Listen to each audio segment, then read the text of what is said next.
Hello and welcome C Programming Language. My name is Mohsin Ahmed. I am trainer and founder at Credible Academy. और आज हम देखेंगे top 5 practical question in C programming language. ठीक है ना, तो start करते हैं हम। चलिए स्टार्ट करते हैं। हम यहाँ पर लगाते हैं अपनी हेडर फाइल्स।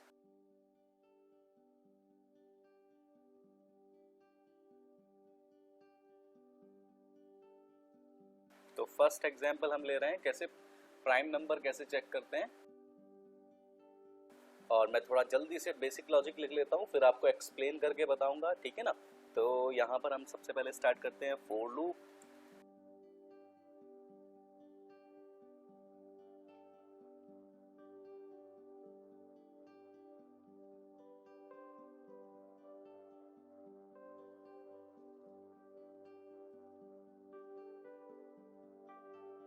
प्राइम नंबर आपको पता है अल्टीमेटली वो नंबर्स होते हैं या तो जो अपने आप से कटते हैं या फिर 1 से कटते हैं। ठीक है ना, तो लॉजिक मेरा ये है कि अपने आप को छोड़ दीजिए जो भी नंबर है, ठीक है ना, और 1 को भी छोड़ दीजिए। बीच में अगर वो नंबर किसी से कट जाता है, ठीक है ना, तो वो प्राइम नंबर नहीं है। अगर वो किसी से नहीं कटता है तो वो प्राइम नंबर है। फॉर एग्जाम्पल हम एक नंबर स्कैन कराएंगे 7, ठीक है ना, तो यहाँ पर किसको स्किप कर देना है, हमें 7 को स्किप कर देना है एंड हमें 1 को स्किप कर देना है। ठीक है ना, तो अब जो हमारे पास नंबर बचता है वो है 2 3 4 5 6। अगर ये 2 3 4 5 6 से कट हो जाता है, ठीक है ना, डिवाइड हो जाता है कम्प्लीटली, विच मीन्स ये कि ये प्राइम नंबर नहीं होगा। लेकिन अगर वो नहीं होता है तो वो प्राइम नंबर होगा। तो हमने क्या लॉजिक बनाया, हमने 2 से स्टार्ट किया विच मीन्स हमने 1 को स्किप कर दिया है, और हमने आई लेस देन नम तक चलाया विच मीन्स हमने 7 को भी, यानी जो मेन नंबर होगा उसको भी स्किप किया है। तो बीच के जो नंबर हैं 2 से लेकर और नंबर -1 तक ये लूप चलेगा। तो हर एक को चेक करा रहे हैं, नंबर को मोड करा रहे हैं आई से, और इक्वल टू चेक करा रहे हैं 0 से। अगर वो जीरो आएगा तो ब्रेक हो जाएगा। ब्रेक आने का मतलब ये है कि अगर वो पहले ही किसी से कट गया तो मुझे नीड नहीं है मैं नेक्स्ट नंबर से भी चेक करूँ, फिर उसके नेक्स्ट नंबर से भी चेक करूँ। कट गया विच मीन्स वो प्राइम नहीं है, मेरा काम खत्म हो जाएगा, मैं उसे ब्रेक कर दे रहा हूँ। लेकिन अगर वो नहीं कटता है तो वो ग्रेटर यानी i++ होता हुआ i++ होता हुआ वही नंबर तक पहुंच जाएगा, क्योंकि लूप से तो टर्मिनेट होने के लिए उसको वो नंबर होना पड़ेगा। फॉर एग्जांपल अगर 7 है तो जब तक 6 रहेगा तब तक तो वो इस लूप में रहेगा। जैसे ही ऊपर जाएगा i++ होगा विच मीन 7 हो जाएगा, तभी वो इस लूप से बाहर आ पाएगा। और बाहर आकर हमने एक कंडीशन लगाई है कि अगर नंबर की वैल्यू, या फिर मैं कहता हूँ इसको उल्टा, i की वैल्यू इक्वल्स टू नम के बराबर हो गई है, ठीक है ना, तो विच मीन्स वो नंबर जो है किसी से डिवाइड नहीं हुआ है। ठीक है ना, आई की वैल्यू बढ़ते बढ़ते अगर उस नंबर तक के ही इक्वल हो जाएगी विच मीन्स वो किसी से नहीं कटा है। अगर वो किसी से नहीं डिवाइड हुआ तो which means the enter number is prime number, otherwise it is not prime number. बहुत सिंपल सा लॉजिक है। चलिए इसको हम प्रिंट करते हैं। तो हम यहाँ पर कंट्रोल F9 से यहाँ पर इसको कंपाइल करते हैं और हमारे पास 3 एरर्स आ गई हैं। चलो देखते हैं जल्दी से क्या है एरर। तो यहाँ पर है हमारे पास इंक्लूड, हमने इंक्लूड नहीं लगाया। वापस चेक करते हैं, कोई एरर नहीं है। Enter any number which is 7 prime number है। ठीक है, एक और चेक करते हैं 17 प्राइम नंबर है। एक और चेक करते हैं और ये है हमारा 12 प्राइम नंबर नहीं है। ठीक है ना, कोई और बड़ा नंबर ले लेते हैं, और बड़ा नंबर यहाँ पर है 103, ये प्राइम नंबर है, और 104 ये नॉन प्राइम नंबर है। ठीक है ना, तो परफेक्टली मेरा ये प्रोग्राम चल रहा है। ठीक है ना, चलिए नेक्स्ट प्रोग्राम की तरफ चलते हैं।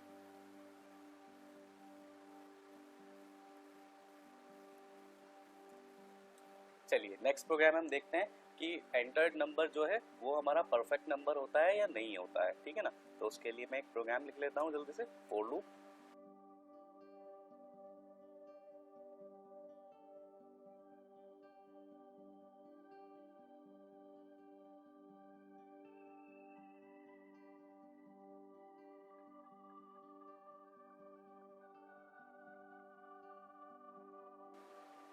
चलिए हमने एक नंबर को स्कैन कराया विच इज num, और इसको हम चेक करा रहे हैं कि ये परफेक्ट नंबर है या नहीं है। मान लीजिए हम एक नंबर स्कैन कराएंगे विच इज यहाँ पर हम देखते हैं 6। ठीक है ना, अब 6 को चेक करेंगे कि ये परफेक्ट नंबर है या फिर नहीं है। तो परफेक्ट नंबर चेक करने के लिए हम क्या करेंगे, हमने फॉर लूप लगाया, और फॉर लूप में हमने i को इनिशियलाइज किया है 1 से, और लेस देन तक नंबर तक उसको चलाया है। ठीक है ना, और नंबर को मोड कराया है आई से, तो यानी जिससे भी जो भी नंबर्स डिवाइड कर देंगे, कम्प्लीटली डिवाइड करेंगे, उनको हमने एक सम में रखा है। सम को अभी तक मैंने डिक्लेयर नहीं किया है ऊपर जाकर, तो सम को मैं डिक्लेयर कर देता हूँ। आपको पता है सम के अंदर हम लगा रहे हैं प्लस इक्वल्स टू, उस केस में हम उसको जीरो से नहीं स्लाइस करेंगे, यानी गार्बेज वैल्यू नहीं आनी चाहिए, ठीक है ना। तो इनिशियल वैल्यू जीरो होगी, जीरो प्लस फर्स्ट टाइम जब हम आई करेंगे तो जीरो में ऐड हो जाएगा, ठीक है ना। चलिए, तो यहाँ पर क्या होगा, आई की वैल्यू फर्स्ट टाइम में 1 होगी, ठीक है ना। तो 1 प्लस जीरो 1 हो जाएगा, ठीक है ना। सेकेंड केस में जब हम देखेंगे तो दोबारा से जाएंगे तो 2 के केस में आएगा वो, ठीक है ना। आई प्लस प्लस होने के बाद 2 हो जाएगा, वापस चेक करेगा तो 6 को 2 से अगर मोड करते हैं तो वो भी जीरो आपको रिमाइंडर देता है, तो यहाँ पर सम में 2 ऐड हो जाएगा, तो 1 प्लस 2 विच इज 3, ठीक है ना। और फिर उसके बाद नेक्स्ट स्टेप में जाएंगे, उसके बाद वो आई की वैल्यू 3 हो जाएगा, और 3 होने के बाद अगर नम को 3 से मोड करते हैं तो भी जीरो आ जाएगा, विच मीन्स कि यहाँ पर इफ कंडीशन में वो एंटर हो जाएगा। जब वो एंटर हो जाएगा तो यहाँ पर क्या है, सम प्लस आई, सम की वैल्यू कितनी है, लास्ट वैल्यू 3, और आई की वैल्यू भी 3 है, 3 प्लस 6 हो जाएगा, ठीक है ना। ओके, तो उसके बाद क्या होगा, ऊपर जाएगा 4 हो जाएगा, लेकिन आपने देखा है कि 6 को 4 से मोड करेंगे तो जीरो नहीं आएगा, फिर ऊपर जाएगा तो 5 हो जाएगा, अगर 6 को 5 से मोड करेंगे तो भी वो जीरो नहीं होगा, और जब ऊपर जाएगा तो 6 हो जाएगा, और यहाँ पर 6 होने पर ये कंडीशन फॉल्स हो जाएगी, सीधा बाहर आ जाएगा। अब देखते हैं आई की वैल्यू सॉरी आई नहीं है यहाँ पर है हमारे पास सम की वैल्यू अगर नम के बराबर होती है which means it is perfect number, otherwise it is not perfect number, ठीक है ना। बहुत सिंपल प्रोग्राम था। अब इसको हम रन करते हैं, ऑल्ट आर और एंटर प्रेस करेंगे तो एंटर एनी नंबर, तो मैं 6 प्रेस करता हूँ, इट इज परफेक्ट नंबर, और मैं फिर दोबारा से इसको 14 देखता हूँ, it is also perfect number, और मैं वापस से देखता हूँ 28, it is also perfect number, और फिर मैं एक और देखता हूँ विच इज 15 जो है परफेक्ट नंबर नहीं है, ठीक है ना। तो ऐसे हम परफेक्ट नंबर चेक करते हैं, ठीक है ना। चलिए सेकंड देखते हैं प्रोग्राम जल्दी से, और ये एग्जांपल हम लेने वाले हैं फैक्टोरियल का, ठीक है ना। तो हमें क्या करना है, हमें एक नंबर स्कैन कराना है और उसका फैक्टोरियल हमें प्रिंट करना है। फैक्टोरियल का मतलब आपको पता होना चाहिए कि यहाँ पर अगर हमारे पास 3 है, 3 का मतलब होता है कि 1 इंटू 2 इंटू 3 और इक्वल्स टू कितना आएगा, 1 इंटू 2 2 और 2 इंटू 3 6, तो आंसर आएगा 6, ठीक है ना। तो 3 का फैक्टोरियल जो होगा वो 6 होगा, ठीक है ना। तो ऐसे हम फैक्टोरियल निकालते हैं, और उसके लिए हम एक लूप लगाएंगे which is i is equals to 1 and i less than num and i plus plus. इसमें i लेस देन और इक्वल्स टू हम लगाएंगे, ठीक है ना। और यहाँ पर हम क्या करेंगे, यहाँ पर एक f लेंगे और f इंटू i कराएंगे, ठीक है ना। और बाहर आकर print प्रिंट एफ करेंगे और परसेंटाइल d, और हम इसको यहाँ पर प्रिंट कर देंगे विच इज f, ठीक है ना।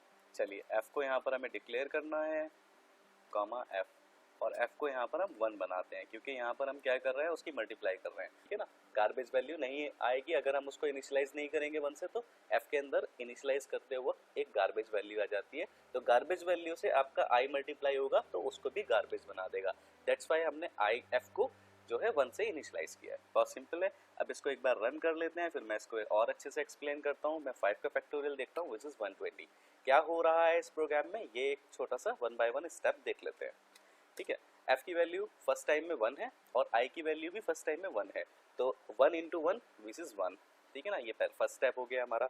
सेकंड स्टेप में i प्लस प्लस हो जाएगा, जब i प्लस प्लस होगा तो i की वैल्यू कितनी हो जाएगी 2, तो 2 और f की वैल्यू कितनी है 1, 2 इंटू 1 विच इज 2, ठीक है। और अब नेक्स्ट टाइम हम क्या करेंगे, i की वैल्यू कितनी हो जाएगी 3, अब 3 और f की वैल्यू कितनी है 2, तो 3 इंटू 2 विच इज 6, और फिर आगे चलते हैं, i की वैल्यू कितनी हो जाएगी 4, और 4 जब i की वैल्यू के नीचे आएगा तो f कितना है 6, 6 इंटू 4 विच इज 24, ठीक है ना। और फिर ऊपर जाएगा i प्लस प्लस हो जाएगा विच मीन्स 5, और यहाँ पर आने के बाद 5 वाली कंडीशन में भी ट्रू रहेगा, नीचे आएगा तो f की वैल्यू 24 है और i की वैल्यू 5 है, तो 24 इंटू 5 विच इज 120, तो फाइनल वैल्यू एफ की कितनी हो गई 120। लूप से बाहर आ जाएगा क्योंकि लूप हमने आई लेस देन इक्वल टू नम तक चलाया है, नम की वैल्यू 5 है, 5 हो चुकी है, जैसे ही बाहर आएगा और हमने एफ को प्रिंट कर दिया है विच मीन्स 120 प्रिंट हो जाएगा। बहुत सिंपल है, ठीक है ना, फैक्टोरियल को प्रिंट करना, ऐसे हमने फैक्टोरियल को प्रिंट कर दिया, ठीक है ना। चलिए नेक्स्ट चलते हैं नेक्स्ट क्वेश्चन की तरफ, और इस क्वेश्चन में हम देखेंगे कैसे एक नंबर को हम रिवर्स कर देते हैं, ठीक है ना। चलिए तो उसके लिए हम क्या करते हैं, एक नंबर को स्कैन कराते हैं और स्कैन कराने के बाद उसको हमें रिवर्स करना है। तो रिवर्स का मतलब आपको सिंपल पता होना चाहिए कि अगर 456 है, 456 है, तो इसको रिवर्स करने के बाद जो आ जाएगा 654 हो जाएगा, ठीक है ना। 654 नहीं मैं बोल रहा हूँ, ये कंप्लीट एक डिजिट होनी चाहिए, 654 होना चाहिए, ठीक है ना। चलिए उसके लिए हम वाइल लूप लगाते हैं और हम यहाँ पर बोलते हैं जब तक ये नम, ठीक है ना, NUM num not equals to 0 नहीं होता है तब तक ये लूप चलता रहे, ठीक है ना।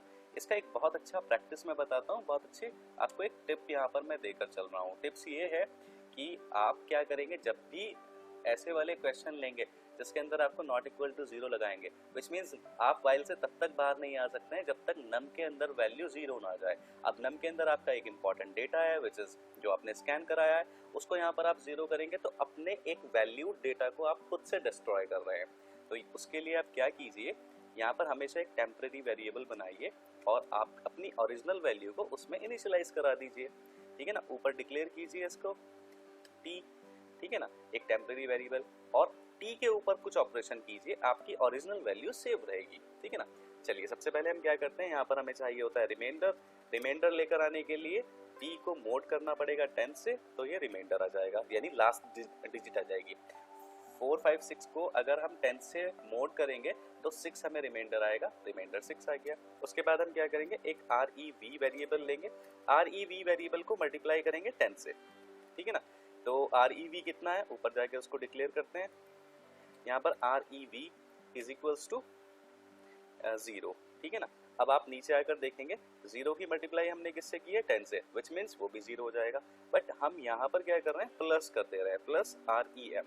तो अब दोबारा इसको देखते हैं, REV which means 0, 0 into 10 0 plus remainder, remainder कितना है 6, तो फाइनली REV की वैल्यू कितनी हो गई, 6 हो गई है, ठीक है। चलिए नेक्स्ट स्टेप में चलते हैं। नेक्स्ट स्टेप में हम ये जो P है इसको मोड डिवाइड इक्वल्स टू 10 कर देते हैं। डिवाइड इक्वल्स टू 10 का मतलब क्या है कि जो भी वैल्यू है 456 को डिवाइड करेंगे 10 से तो हमें क्या मिलेगा, हमें मिलेगा 45.6, और आपको पता है इंटीजर के अंदर पॉइंट के बाद की वैल्यू नहीं आती है, तो अल्टीमेटली जो वैल्यू हमें मिलेगी वो क्या है, वो हमें मिलेगी 45।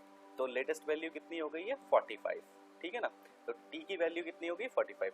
अब यहाँ से हम वापस ऊपर जाएंगे, अभी t 0 तो नहीं हुआ है, t which is 45 mode bye 10 and 45 को अगर 10 से मोड करेंगे इस टाइम रिमाइंडर कितना आएगा 5, ठीक है। नीचे चलेंगे, रिवर्स की वैल्यू लास्ट टाइम कितना था 6 था, ठीक है ना। तो हम क्या करेंगे, यहाँ पर 6 को मल्टीप्लाई करेंगे 10 से विच इज 60 और रिमाइंडर कितना है 5, तो ये कितना हो गया 65, ठीक है ना। इस बार ये सेकंड स्टेप में 65 हो गया और फर्स्ट स्टेप में कितना था, ये 6 था, ठीक है ना। चलिए नीचे आते हैं, t की वैल्यू 45, 45 को 10 से डिवाइड करेंगे तो कितना होगा, 45 को 10 से डिवाइड करते हैं तो रिजल्ट आता है आपका 4.5, और जैसे आपको पता है पॉइंट की संख्या नहीं आती है इंटीजर टाइप में, तो ये रह जाएगा 4। वापस ऊपर जाएंगे, 4 अभी भी 0 नहीं हुआ है, 4 को 10 से मोड करेंगे तो अल्टीमेटली 4 ही रिमाइंडर आ जाएगा, ठीक है ना। रिवर्स की वैल्यू है 65, 65 इंटू 10 कितना हो जाएगा 650, और रिमाइंडर कितना था 4, तो इस बार कितनी वैल्यू हो जाएगी 654। नीचे आएंगे, t जो कि अभी 4 है, 4 को 10 से मोड कर डिवाइड करेंगे तो आंसर कितना आएगा 0.4, और आपको पता है पॉइंट के बाद की संख्या नहीं आती तो अल्टीमेटली कितना आ जाएगा 0।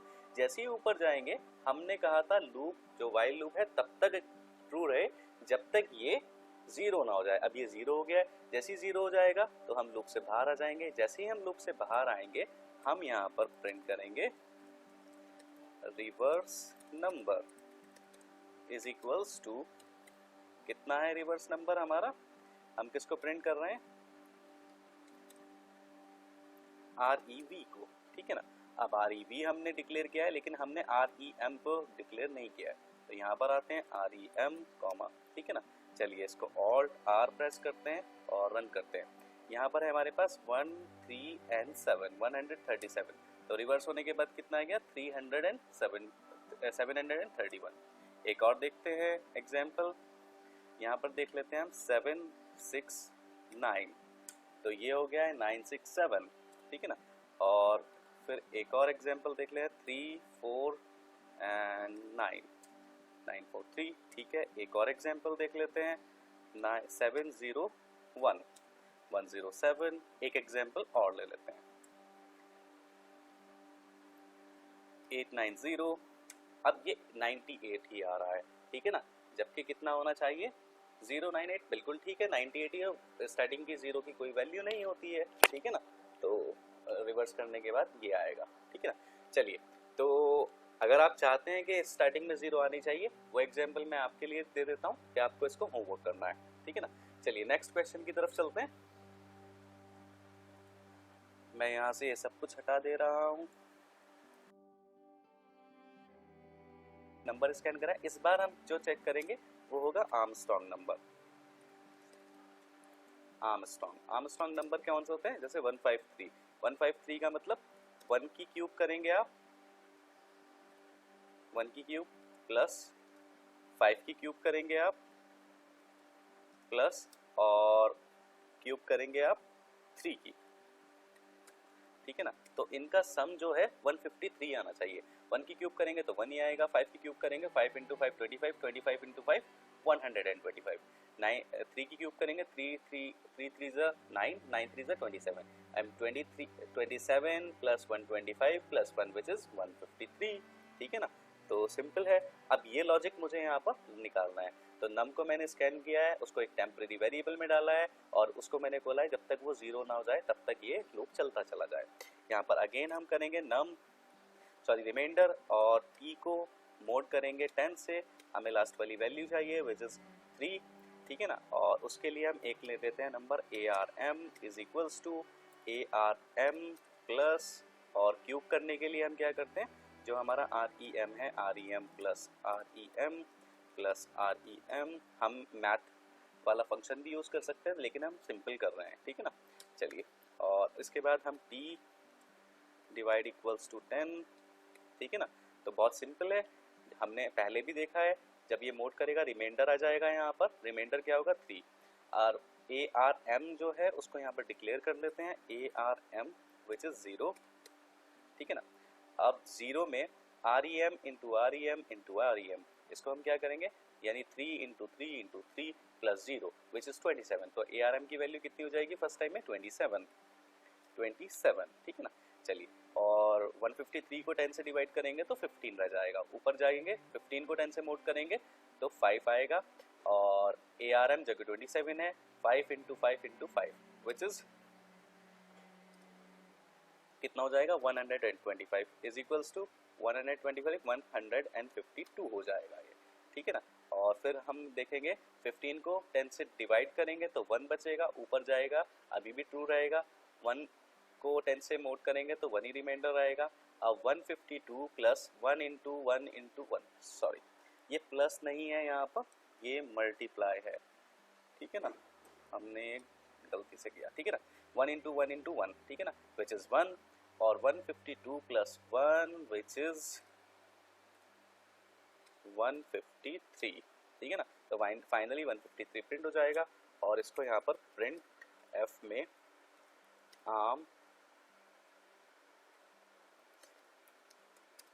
आर्मस्ट्रॉन्ग नंबर परसेंटाइल D, और ये कितना है ARM,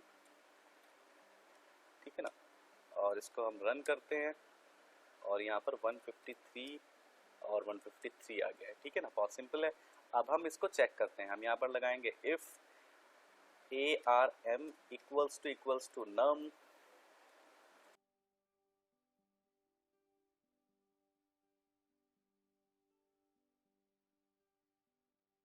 ठीक है ना, बहुत सिंपल हो गया है। चलिए, अब हम देखते हैं 152 it is non Armstrong number क्योंकि वो 134 आया है। कुछ और देखते हैं 191 ये 731 आया है। और जब हम देखेंगे 153 तो विच इज़ आर्मस्ट्रॉन्ग नंबर। बहुत सिंपल है। अब यहाँ पर मैं आपको एक छोटा सा इंट्रोडक्शन और दे देता हूँ, एक फंक्शन बना दे रहा हूँ यहाँ पर, ठीक है ना। और फंक्शन में हम ले लेते हैं यहाँ पर एक इंट और इसको बोलते हैं cube,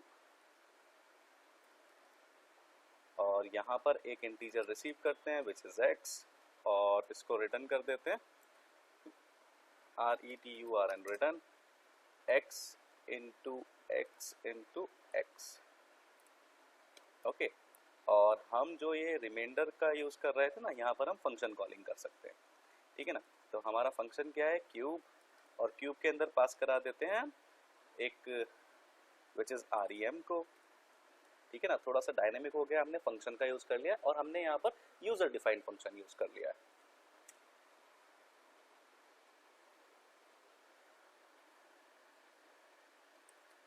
three four one 92 40 sorry एक बार और रन करते हैं 407 इज स्टिल आर्मस्ट्रॉन्ग नंबर, ठीक है ना। तो चलिए, हमने एक यूजर डिफाइंड फंक्शन का भी एग्जांपल कर लिया है। तो this is our 5 top C programming based question. ये बहुत इंपॉर्टेंट होते हैं, इससे आपके लॉजिक क्लियर होंगे। आप वीडियोस को बार बार रिपीट करके देखिए। Okay, thanks for watching this video. Please like and share.